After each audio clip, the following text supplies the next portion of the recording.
Movie की starting 1962 के एक बहुत बड़े शिप से होती है, जिसमें एक ऐसा इंसिडेंट होता है जो आपको हैरान कर देगा। शिप में पार्टी चल रही होती है और सब बहुत एंजॉय कर रहे होते हैं कि तभी दूसरी तरफ हमें दिखाया जाता है कि कोई शिप के सिस्टम के साथ छेड़छाड़ करता है, जिसमें से एक वायर निकलता है और जो सब लोगों को चीरता हुआ निकल जाता है, जिससे सबकी बॉडी 2 पार्ट्स में कट कर डिवाइड हो जाती है। पर केकी बच जाती है क्योंकि केटी की हाइट बहुत छोटी है। वो ये सब देखकर बहुत डर जाती है और बहुत ज़ोर से चिल्लाती है।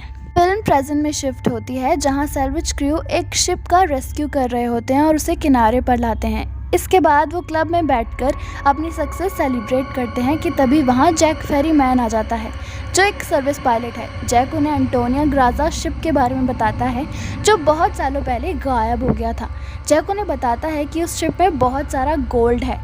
रूमर्स के अकॉर्डिंग वो बियरिंग शिप में है। सैल्वेज क्रू डिसाइड करते हैं कि वो शिप का रेस्क्यू करेंगे, जिसके लिए वो अगले दिन ही निकल जाते हैं। लोकेशन पर पहुंचकर उन्हें कोई शिप नज़र नहीं आता, तो वो बहुत हैरान परेशान हो जाते हैं कि तभी उनकी बोट एक बहुत बड़े शिप से टकराती है। किसी को कोई चोट नहीं आती।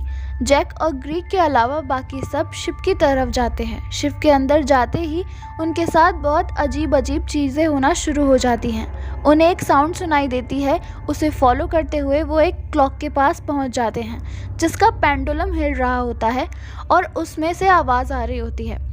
एकदम से पेंडुलम रुक जाता है। पॉन्डर उसे टच करता है तो उसमें से आवाज़ आती है और उसे सुनकर वो सब डर जाते हैं। फिर जब वो लोग आगे बढ़ जाते हैं तो क्लॉक के साथ पड़ी टेबल पर स्क्रैबल ऑटोमेटिकली सेट हो जाता है और उस पर वेलकम लिख जाता है, जो कि बहुत डरावना लग रहा था।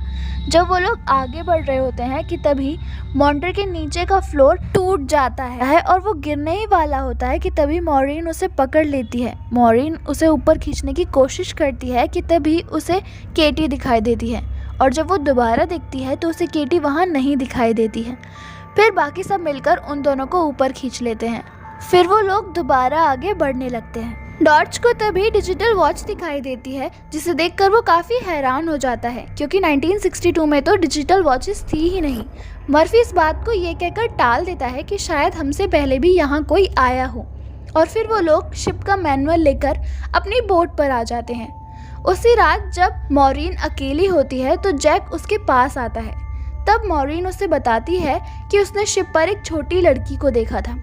जैक उसकी बात पर बिलीव नहीं करता और उसे रेस्ट करने को बोलकर चला जाता है। नेक्स्ट मॉर्निंग मर्फी सबको बताता है कि शिप पे एक होल है और जिसकी वजह से वो डूब रही है। सब लोग डिसाइड करते हैं कि 3 दिन में वो शिप को रिपेयर करके उसे अपने साथ ले जाएंगे, जिसके लिए वो सब अपने अपने काम पर लग जाते हैं। मॉरीन सर्च करते हुए स्विमिंग पूल एरिया में जाती है और वहाँ वो बुलेट होल्स देखकर डिस्टर्ब हो जाती है और वापस ऊपर की तरफ जाने लगती है कि उसे फिर से केटी दिखाई देती है और वो उसे देखकर डर जाती है और नीचे गिर जाती है, जिसकी वजह से उसका सर फ्लोर से लगता है और ब्लीडिंग होने लगती है। जब वो उठती है तो स्विमिंग पूल उसका ब्लड एब्जॉर्व कर लेता है। मर्फी जब ऊपर देखती है तो उसे केटी की जगह जैक दिखाई देता है और वो उसे वहाँ से निकाल कर ले जाता है। जब वो दोनों वहाँ से चले जाते हैं तो हम देखते हैं कि स्विमिंग पूल ब्लड से भर गया है और उसके अंदर बहुत सारी डेड बॉडीज़ हैं। तभी दूसरी तरफ मर्फी शिप के कैप्टन का रूम देख रहा होता है कि तभी उसे वाइन का ग्लास दिखाई देता है। मर्फी उसे पीने के लिए जैसे ही ग्लास उठाता है, वो मिरर में देखता है कि कैप्टन वाइन पी रहा है। वो देखकर बहुत ज़्यादा डर जाता है और उसके हाथ से वाइन का ग्लास छूट जाता है। वहीं दूसरी तरफ मॉरीन और जैक इंजन रूम का डोर खोल देते हैं कि तभी वहाँ पानी की तेज़ लहर आती है, जिसके अंदर बहुत सारी डेड बॉडीज़ होती हैं, जिसे देखकर दोनों डर जाते हैं और वापस जाने के लिए डोर की तरफ जाते हैं तो वो देखते हैं कि डोर लॉक हो चुका है, तो वो उसी तरफ जाते हैं जो डोर उन्होंने खोला था। अब इधर ग्रीड को फ्रांसिस्का की आवाज़ आने लगती है। फ्रांसिस्का 1962 के शिप की सिंगर थी। ग्रीड वॉइस का पीछा करता है तो उसे कुछ नहीं मिलता, पर हमें फ्रांसिस्का दिखाई देती है। जैक और मॉरीन बाकी मेंबर्स को ढूंढते हुए एक रूम में जाते हैं, जिसमें उन्हें बहुत सारा गोल्ड मिलता है और वो बाकी सब मेंबर्स को इन्फॉर्म करने जाते हैं तो उन्हें लॉन्ड्री रूम में से आवाज़ें आती हैं। मॉरिन अंदर जाके चेक करने की कोशिश करती है कि तभी वाइट शीप मूव करने लगती है और मॉरिन का पीछा करने लगती है। तो मॉरिन डर कर बाहर निकल जाती है। तो वो देखती है कि वो और कोई नहीं बल्कि उसके पार्टनर्स थे। मॉरिन सब को लेकर गोल्ड के पास आती है और जिसके बाद वो सब डिसाइड करते हैं कि वो शिप को यहीं छोड़ के गोल्ड को लेकर जल्दी से जल्दी यहाँ से चले जाएंगे। फिर सब बोट में गोल्ड लोड करना शुरू कर देते हैं। जब सैंतोस बोट को स्टार्ट करने के लिए इंजन साफ कर रहा होता है कि तभी सिलेंडर ऑटोमेटिकली ऑन हो जाता है और ये सब केटी देख लेती है और मॉरिन को वार्न करने जाती है कि तभी कोई उसे आकर रोक देता है। तभी ग्रीर बोट स्टार्ट कर देता है जिसकी वजह से ब्लास्ट हो जाता है और सैंतोस की डेथ हो जाती है और सब इस शिप पर अटक जाते हैं। अब मॉरिन डिसाइड करती है कि वो सबसे पहले केटी वाली मिस्ट्री सॉल्व करेगी, जिसके लिए वो केटी को ढूंढने लग जाती है और उसे केटी का रूम मिल जाता है। वहीं दूसरी तरफ डॉर्च और मॉन्डर को किचन में खाना मिलता है। वो पहले तो बहुत टेस्टी लगता है, फिर वो इंसेक्ट्स में कन्वर्ट हो जाता है, जिसे देखकर वो बहुत डर जाते हैं और वॉमिट कर देते हैं। मॉरिन जब केटी का रूम देख रही होती है तो उसे केटी की डेड बॉडी लटकी हुई दिखाई देती है, जो कि स्केलेटन में कन्वर्ट हो चुकी है। मॉरिन ये देखकर बहुत डर जाती है। वहीं ग्रीर के साथ कुछ अजीब होता है। वो जिस रूम में होता है उसकी चीज़ें अचानक से चेंज होने लगती हैं और वो चेंज होकर 1962 में बदल जाती हैं, जब वहाँ पार्टी चल रही होती है। ये सब देखकर ग्रीर को कुछ समझ में नहीं आता और वो बहुत शॉक हो जाता है। वहीं दूसरी तरफ मर्फी कैप्टन के रूम में बैठा हुआ था कि तभी टेबल पर रखी वाइन की बोतल मूव करने लगती है और मर्फी के सामने कैप्टन होते हैं, जो उन्हें वाइन ऑफर करता है। मरीन केटी के गले से नेकलेस उतार कर देखती है कि तभी केटी की सोल आ जाती है। मॉरिन जब नेकलेस उसके हाथ पर रखती है तो वो देखती है कि नेकलेस उसके हाथ से पास हो जाता है। तो मॉरिन शॉक्ड हो जाती है और वो श्योर हो जाती है कि केटी एक गोस्ट है। सीन्स वापस मर्फी पर शिफ्ट होते हैं, जहां कैप्टन उसे शॉकिंग थिंग्स दिखाता है।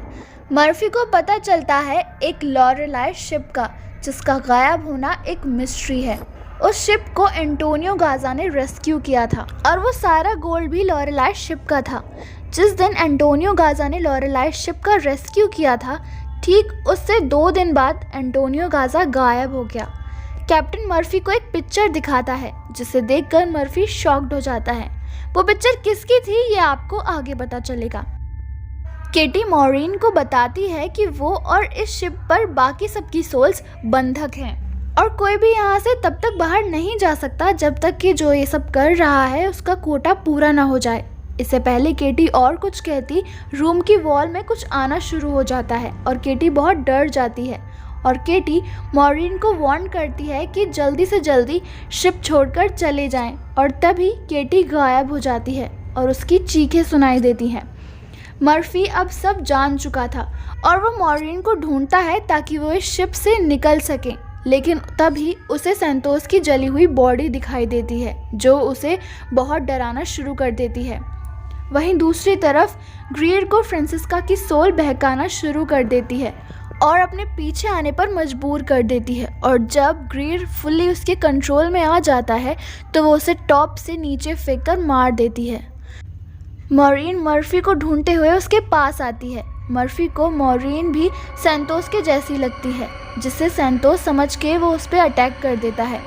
मर्फी मॉरिन को मारने की कोशिश करता है कि तभी मॉरिन उसके पाँव में चक्कू मार देती है। अब मर्फी उस पर फिर से हमला करता है तो जैक पीछे से आके मर्फी को जख्मी कर देता है और मॉरिन को बचा लेता है। वह मर्फी को एक्वेरियम में लॉक कर देते हैं ताकि वो किसी को हार्म ना पहुंचाए। चीज़ें इतनी अजीब हो जाती हैं कि जिसके बाद उन्हें यहाँ से निकलना होता है। मॉरिन सबके साथ जाकर शिप को फिक्स कर देती है और वो लोग शिप को रिपेयर कर देते हैं। मॉरिन ग्रीर को ढूंढने निकलती है, जहाँ उसे फिर से केटी मिलती है। केटी उसे ग्रीर की डेड बॉडी दिखाती है। केटी उसे पास्ट में ले जाती है, जहाँ वो हर राज खोलती है। वो दिखाती है कि शेफ गोल्ड के लिए लोगों को खाने में पॉइजन मिलाकर खिला रहे हैं और फिर वो खुद भी मर जाते हैं। बाकी लोग वायर से कट के मर जाते हैं और कुछ को शिप के वर्कर्स फायर करके मार देते हैं। और केटी को उसके रूम में लटकाकर मार देते हैं। और ये सब वो गोल्ड के लिए ही करते हैं। जब वो गोल्ड तक पहुंचते हैं तो फ्रांसिस्का एक वर्कर को मैनिपुलेट करती है और सारे वर्कर्स को मरवा देती है और एंड में उस वर्कर को भी मार देती है। जिसके बाद एंट्री होती है विलन की, जो फ्रांसिस्का को भी एक हुक से लटका के मार देता है। जब मॉरीन को उसका फेस दिखता है तो वो शॉक हो जाती है। वो आदमी और कोई नहीं बल्कि जैक था, जो उन्हें इस शिप पर लेकर आया था। पर वो ये सब कर क्यों रहा है? इन सब के बाद मॉरीन को मर्फी का ख्याल आता है, लेकिन जब तक वो वहाँ पहुँचती है तो वो देखती है कि मर्फी पहले ही पानी जमा होने की वजह से मर जाता है और उसके हाथ में जैक का फोटो होता है जो उसे कैप्टन ने दिया था। मॉरीन डॉर्च को जैक पर नज़र रखने का कहकर मॉन्डो को ढूंढने चली जाती है और वहीं कोई फोर्स मॉन्डो को शिप की मशीन की तरफ खींचता है और वो भी पीसेस में कट कर मर जाता है। पाइप्स में ब्लड आता है और ये देखकर मॉरीन समझ जाती है कि मॉन्डो की भी डेथ हो गई है। दूसरी तरफ जैक के प्रोवोक करने पर डॉर्च को गुस्सा आता है और वो शूट गन से उसे शूट कर देता है, जिसके बाद वो जैक को मरा समझ के वहाँ से चला जाता है। वहीं दूसरी तरफ मॉरीन शिप में बॉम्ब फिट कर देती है। डॉर्च उसके पास पहुँचता है और उसे वो ब्लास्ट करने से रोकता है, लेकिन मॉरीन कुछ भी नहीं सुनती है। कोई रास्ता ना नज़र आने पर डॉर्च अपना फेस चेंज कर देता है और हमें दिखता है कि वो जैक है। जैक उसे कहता है कि मैं तुम्हारी तरह ही एक सैल्वेज हूँ, तुम बोट जमा करती हो और मैं सोल्स। यही मेरी जॉब है जो मुझे लाइफ के बदले मिली है। अगर ये बोट डिस्ट्रॉय हो गई तो मेरे मैनेजर मुझसे खुश नहीं होंगे, इसलिए वो उस शिप को ब्लास्ट करने से रोक रहा होता है। मॉरीन के ना सुनने पर जैक उस पर हमला कर देता है। मॉरीन एरो पकड़ के जैक के लेग पर मारती है और फिर उसी एरो से बॉम्ब के बटन पर निशाना लगाकर बोट से छलांग लगा देती है। सारी बोट ब्लास्ट होकर डिस्ट्रॉय हो जाती है। मॉरीन को बाहर का रास्ता नहीं मिल रहा होता है। तभी केटी आकर उसकी मदद करती है और उसे बाहर का रास्ता दिखाती है। बाहर निकलकर मॉरीन देखती है कि सब सोल्स फ्री हो गई हैं और अपनी नेक्स्ट लाइफ के लिए जा रहे हैं। मॉरीन एक बॉक्स की हेल्प से फ्लोट होती रहती है और आगे जाकर उसे एक रेस्क्यू टीम बचा लेती है। लास्ट सीन्स में हम देखते हैं कि मॉरीन को एम्बुलेंस में शिफ्ट किया जा रहा है, तो वो देखती है कि जैक जिंदा है और वो गोल्ड को एक शिप में लोड कर रहा है। जिसके बाद मॉरीन डर जाती है और ज़ोर से चिल्लाती है और यहीं पर मूवी एंड हो जाती है। Thanks for watching this video. और अगर आपको ऐसी और वीडियोस चाहिए तो हमारे चैनल को सब्सक्राइब करें, बेल आइकन प्रेस करें ताकि हमारी हर वीडियो की नोटिफिकेशन आप तक पहुंच जाए।